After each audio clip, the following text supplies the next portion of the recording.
I'm joined in studio by comedians Tracy, Conrad Koch, as well as our reporter Khayelihle Khumalo, taking a look at the Sunday papers. Okay, let's move on to the city press, and leading with white heat on Mmusi Maimane. DA Leaders Freedom Day message has riled senior leaders who fear he's alienating the party after party's traditional support base. I beg your pardon, after he talked about white privilege. My area. This is for you. Totally my area. Should we get this guy out this? Yes, let's oh my God. Why am I being hidden? Oh my God. Hi, since we're talking about puppets, let's talk about Mmusi Maimane. Oh my gosh. White privilege. And it's Natasha Mazzoni. So it's John Steenhuisen, Mike Waters and Natasha Mazzoni, who are wonderful people, but they got the understanding of race of, I don't know, Helen Zille's Twitter account. So, you know, they're saying that they're worried that Mmusi will scare away white voters, is what they're saying. That's what they're saying. While they're saying it, black voters are all leaving with Patricia. You know why they fired Patricia? Why did they fire Patricia? Okay. Let's tie this in, Kaya, with exactly what is happening with Patricia de Lille. Putting up quite the fight, and some people asking, is it worth it? I mean, she has made it patently clear that she's not going down without a fight. She wants to clear her name because she believes that, you know, there's a concerted effort, you know, to launch, you know, the scathing attacks against her. And I mean, even right in Cape Town, we saw in her powers, her wings being clipped. I mean, now the deputy mayor overseeing the whole water crisis. So from her side, I mean, she's bound and determined to say, because she believes that because I mean, it's not coming out clearly as to what has been the wrongdoing she committed within the party. And I think that's where the DA itself has failed really to show as to, let's really just put it down. Let's tabulate, perhaps she violated 1, 2, 3 policies and in terms of the programs, and really just put it very clear. But also, whenever you look at the Democratic Alliance, whenever it comes to the race question, I think it's always been a struggle for them. It's always been a major issue in a post-apartheid politics as to, for them, how do they, you know, try to play around in the whole transformation agenda when it comes to land question, when it comes to all these monumentally important issues. So for them, the race is always a big, you know, question mark. Chester, hello. Sorry, I didn't acknowledge your presence. I agree. We know why they're fighting. We know why. She took a bath. Really, it's that simple. 2019 is coming up, and we'll be heading to the polls. With all of this happening in the background, how do you think this will taint the party? Well, it's already tainted the party. How does an entire party run out of the water? How do you run out of the water? There's so little water in Cape Town. People are delaying getting pregnant because they're scared that when their water breaks, someone will use it to flush. Tracy. Sorry, finish your thought. No, I'm done. Are you done? Okay, Yeah, great. Tracy. Tracy, to you, I pose the same question in terms of the DA's image coming into the elections next year. I just wanna, I wanna know what traditions are they talking about? Yeah. Like, if the what tradition is Mmusi Maimane like messing with now? What specifically are you talking about? The fact that this party comes from a predominantly white. Do you know what I mean? Like a white party, or are you talking what is it exactly that is scratching them in the wrong way or rubbing them in the wrong way? Traditional, like what does that mean?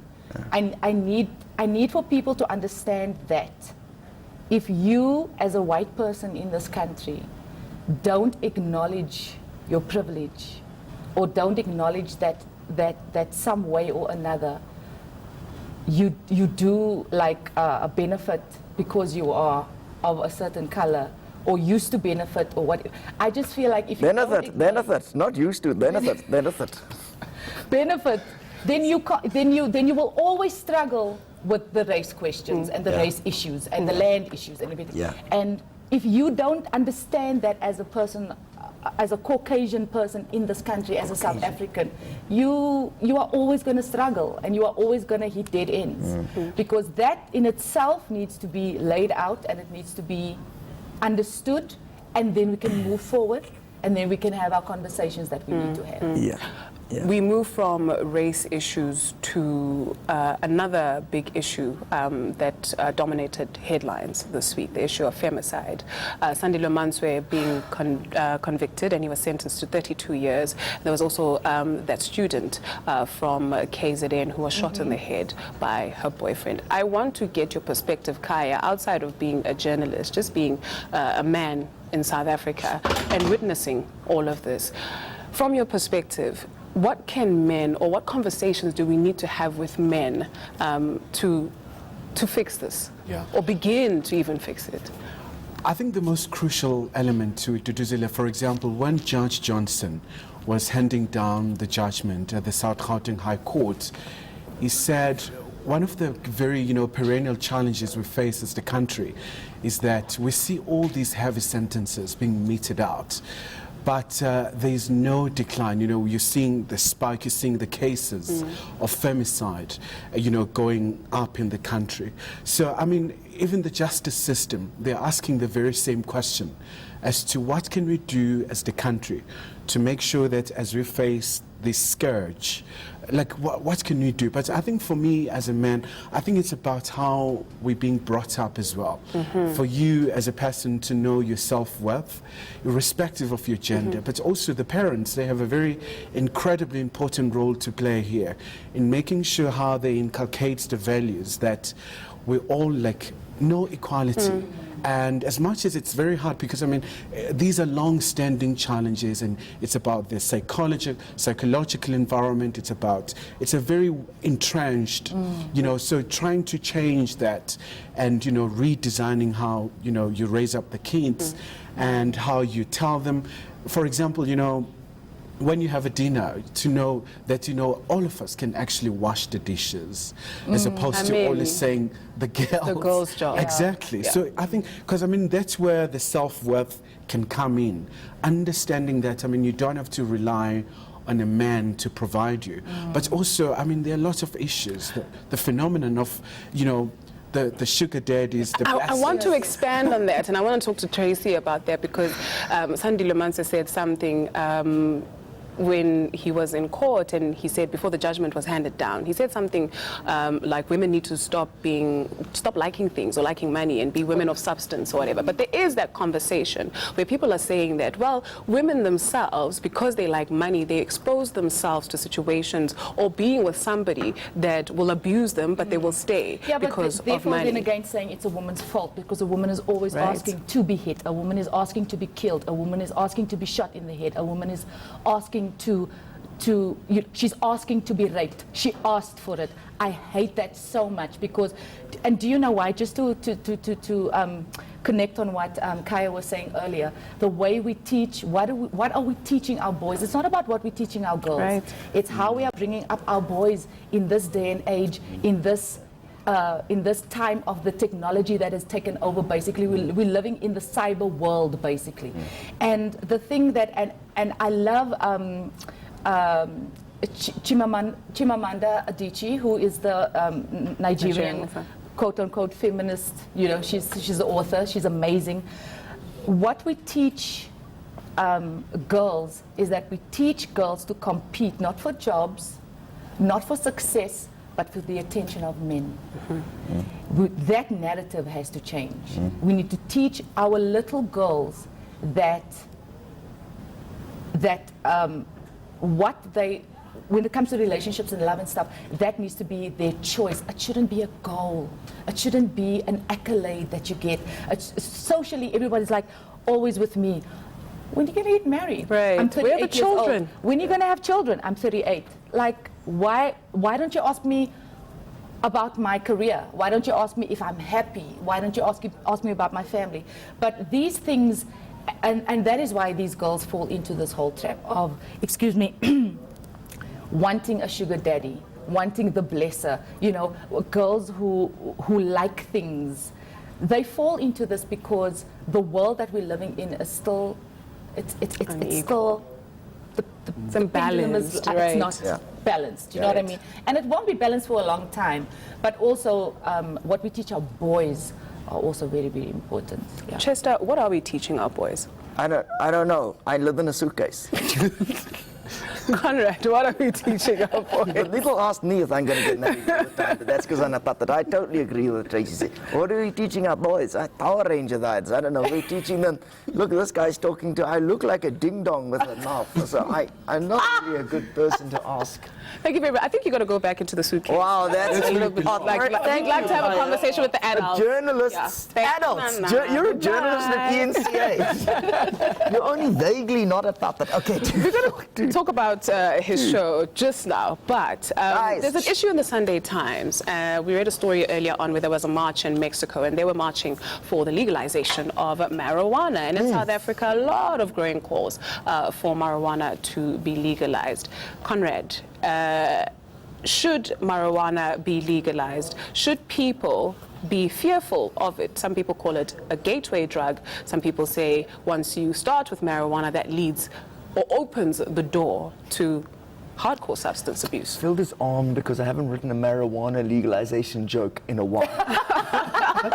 To be honest, I can't remember what the joke was. Boom, marijuana joke. Clever one.